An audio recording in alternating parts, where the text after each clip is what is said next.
Well, hello guys. Welcome back to my channel. If you are new here, my name is Laura, and on this channel I do book reviews. So, I'm trying out a little bit of a different location, if obviously you haven't noticed. So, if y'all kind of like me switching it up and going kind of back and forth, I guess, let me know in the comment section below, because, of course, this is and some more of my bookshelves that I have. So it's been a while since I've talked to y'all, so excuse my awkwardness. But in this video, I will be talking about Times Convert Book 4 of the Discovery Witches series and the Blackbird Oracle, the book 5 that just got released. Read it on my Kindle app. And so that's kind of why I don't have the actual book with me, is because I got it digitally. But yeah, let us get into it.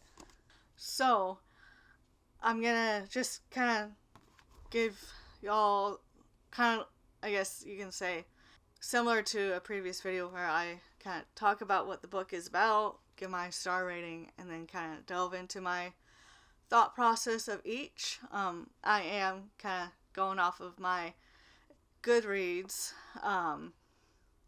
app here. So if y'all want to find me on Goodreads or Storygraph, go search me. So I'll leave my username for both down below. So if y'all want to follow along on what I'm reading, please do. So all that to say is, if I look down, that's what I'm looking at, is at my Goodreads, because it's been a hot minute since I've read this one. So, for Times Convert, I rated it a 4-star. This one is, I guess, I read somewhere, I think on a different review on Goodreads, that it is more of like a, I guess you can say, extra. Instead of like a book 4, she just wrote this as in like an extra story. Because the reason why I say that is because this doesn't necessarily, how do I say this? Well, I'll just say it. This covers more of the Claremont side, like story-wise, and that it follows when Matthew de Claremont meets Marcus back, like when Marcus was still human, during the, I want to say, the Civil War era. And it also kind of follows Marcus's new mate, Phoebe, who is in current day.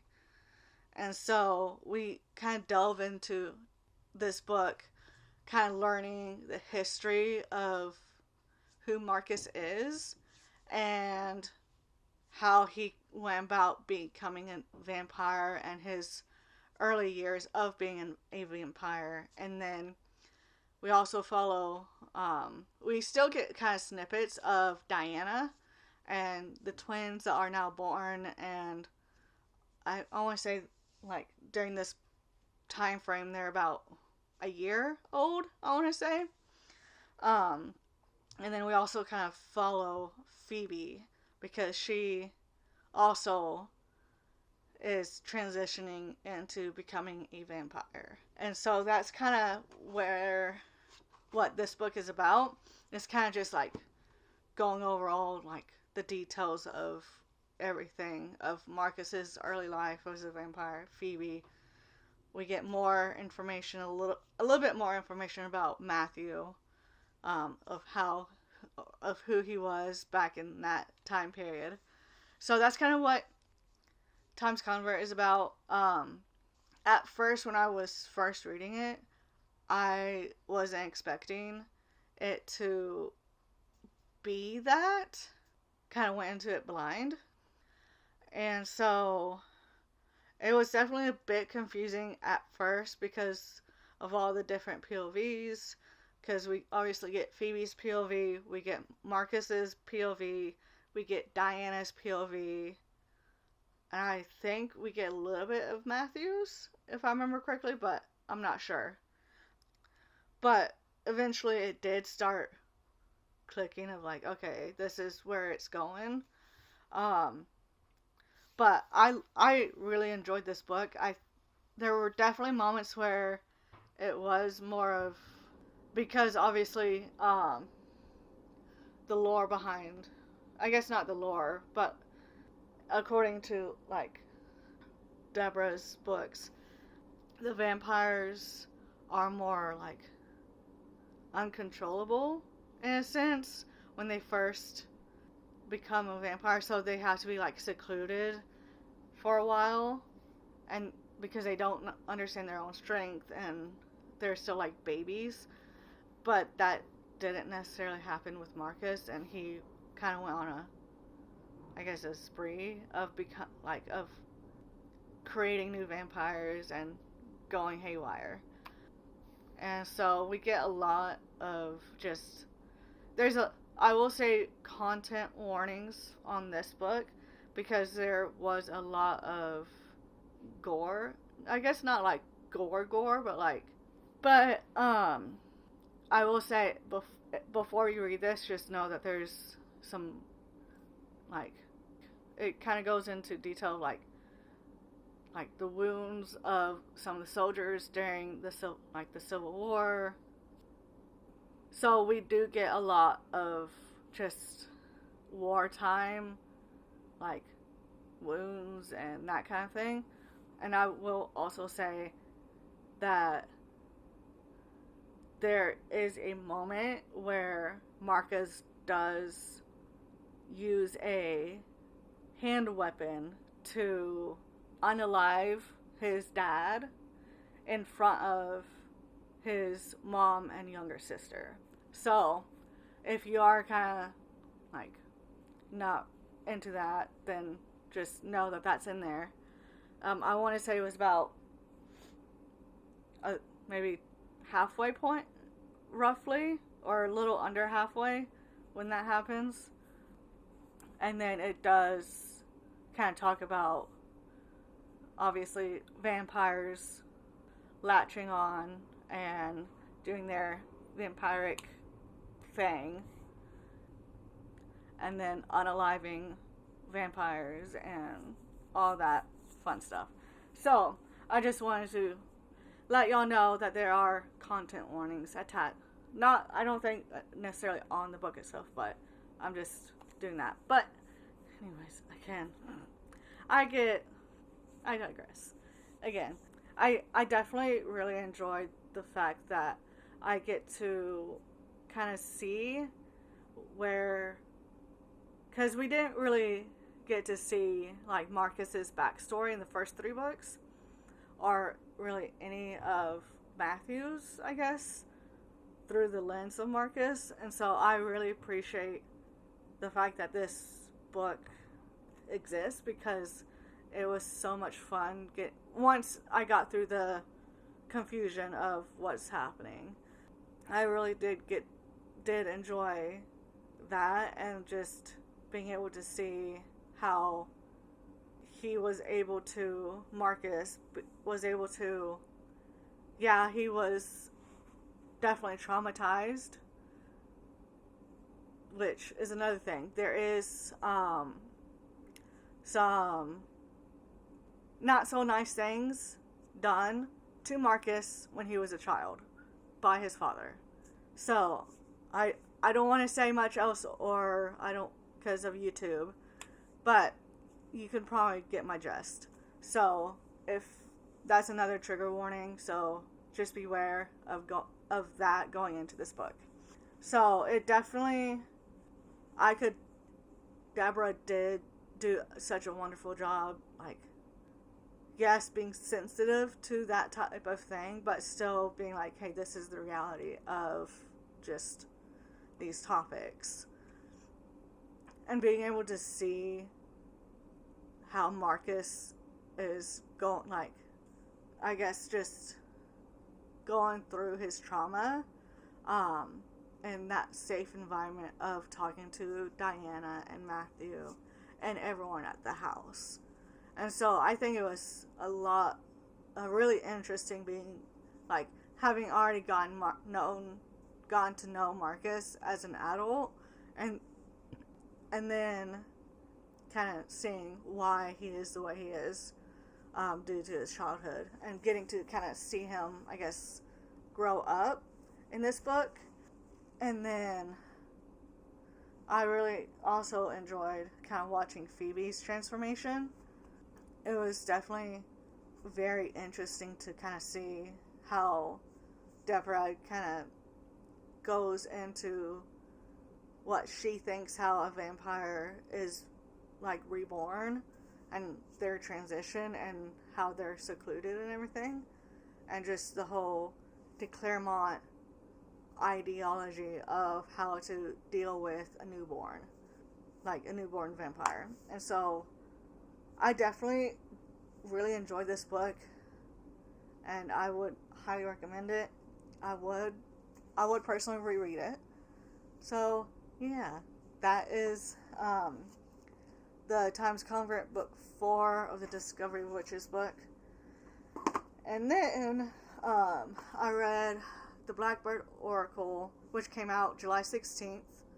I think I had corrected myself in the last video for the books 2 and 3 of the Discovery Witches. I thought it had come out July 10th, but it came out July 16th. I started reading it the day it came out, which was Wednesday, July 16th, and then I think I finished it that Sunday. So it took me about 4 or 5 days to read it. Like, I would have stayed up all night reading this book, but I had other things I had to do, so it took me 5 days to finish it. Anyways, I gave this one, again, I'm going to go to my Goodreads for this. I gave this book a 4.5. And I will say, again, that there are trigger warnings in this book as well about animal unaliving, people unaliving themselves, and just general unaliving, I guess I can say. And this book is, I guess, to a degree, semi-dark, if you can say. And so, of course, I try not to read other people's, like, reviews on books before I read them, but there are those occasions where I do. And so I get where they are coming from, where they didn't like how different this book was. But anyways, let me kind of describe the setting for this book. So, we find out that Diana has been lied to about, along with Diana, that she thought that all her, like, family are gone. But she finds out that her dad's side of the family, there's still some people alive.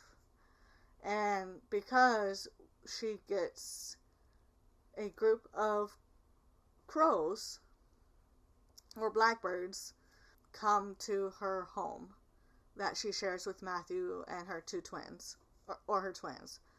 And then she also gets a letter from her great aunt, I want to say it is. And she finds all this out, and she's like, oh my word, I have family, I need to go find them. And so she goes, and she learns all this new stuff about her dad's side of the family that he never told her, because we find out he's pretty much ashamed of his family, for being what that Deborah Harkness calls the dark path, or like the darker side of like the darker side of magic, I guess you can call it.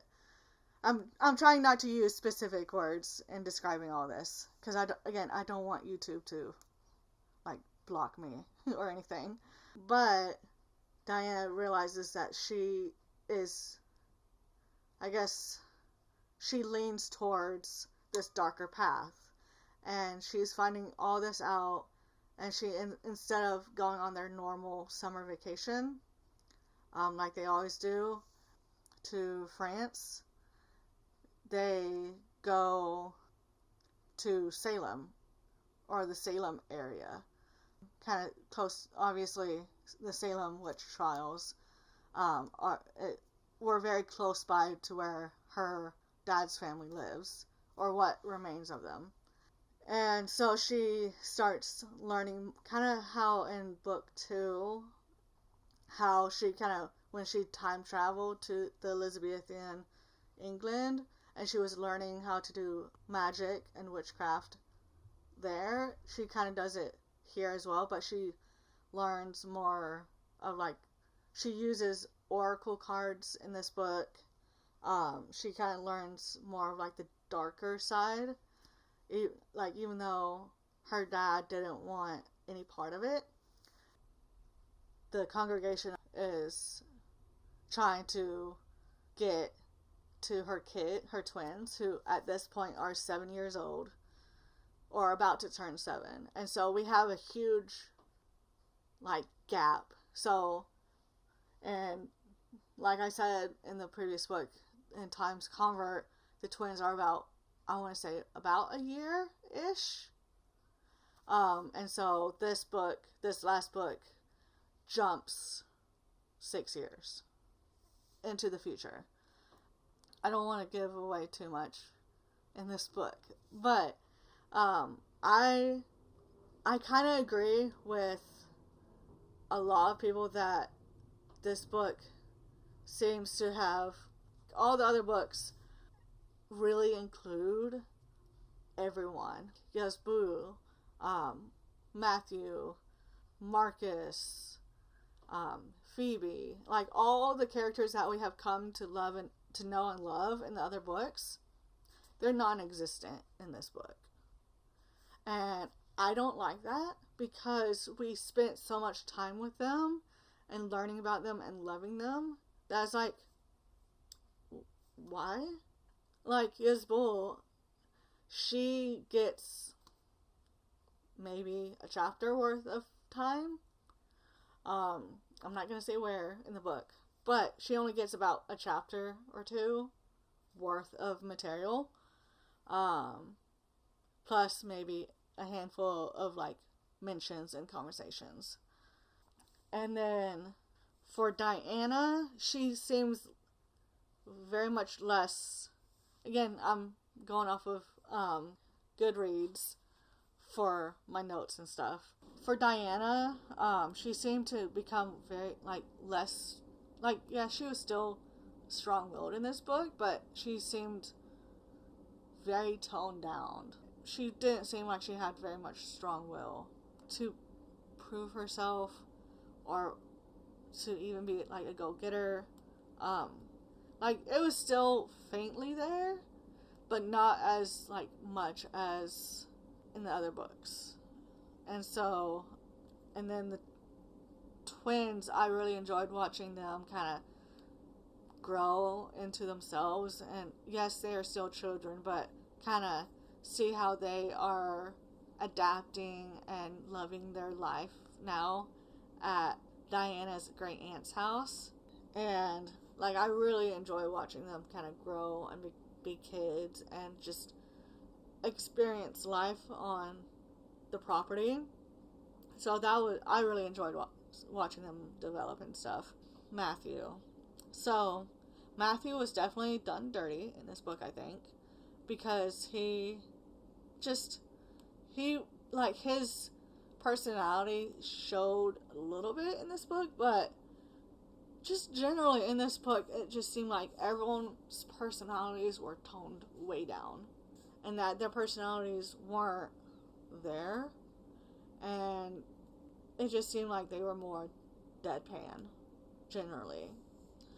And so just I just think Matthew was done dirty in this book, personally. And of course, that's not me just agreeing with everyone else. I truly think that he wasn't allowed to, like, yes, he was allowing Diana to figure stuff out because, like, she wanted it, and that he was supporting her in that, but just, it didn't feel the same as it did in the other previous books. And then kind of going back to Yasbul, I'm hoping I'm saying that right. I apologize if I'm not. But she going back to her, she seemed like she was just a means to the end. In like the chapter and a half that she was in. And just, again, I didn't like that. I also say that the way it ended, I didn't like. Like, it was very shut down, cut off, like, okay, we're done, we're finished, bye. Like, that's kind of how it felt. There is a character at the end, I'm not going to give them away on who they are, but just their, again, with everyone's personalities, seems like they are toned down in this book.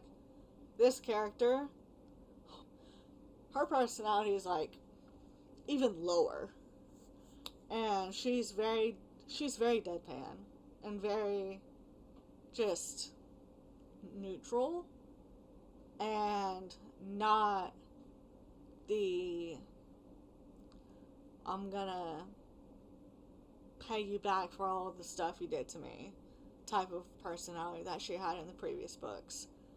And that in and of itself was kind of disappointing, because when she first showed up, I was like, oh, frick, something's gonna go down, but it didn't, and she just did her thing and left. And so I didn't like that, but at the same time, it was nice to kind of see her, or see them, or, I guess I've already said her, to see her, it was nice to kind of see her subdued, but, confusing, but I think Deborah definitely left it open-ended to where she could write another book. But at the same time, I guess, like, you can also argue that she wrote it in a way where you could make your own conclusions on where it went, and how stuff happens later on. And so I feel like she could very well write another book and really wrap everything up. But I also feel like she did do a good enough job to where she doesn't have to. Because you could, like I just said, you could kind of make your own conclusions on what happened afterwards. And so, but yeah, I definitely enjoyed these last two books of the Discovery of Witches series. And again, like I said, I would reread them. And so yeah, I hope y'all liked this review, or these reviews for these two books. And I hope y'all enjoyed the little new setting as well. I am going to try and do a little bit more. I'm going to start kind of playing around with different things, so I hope y'all don't mind. But yeah, I hope y'all enjoyed this video, and if y'all did, please give it a thumbs up. And if y'all did read these two books, please let me know what y'all thought down in the comments, and don't forget to subscribe to see any of my future videos. Bye guys.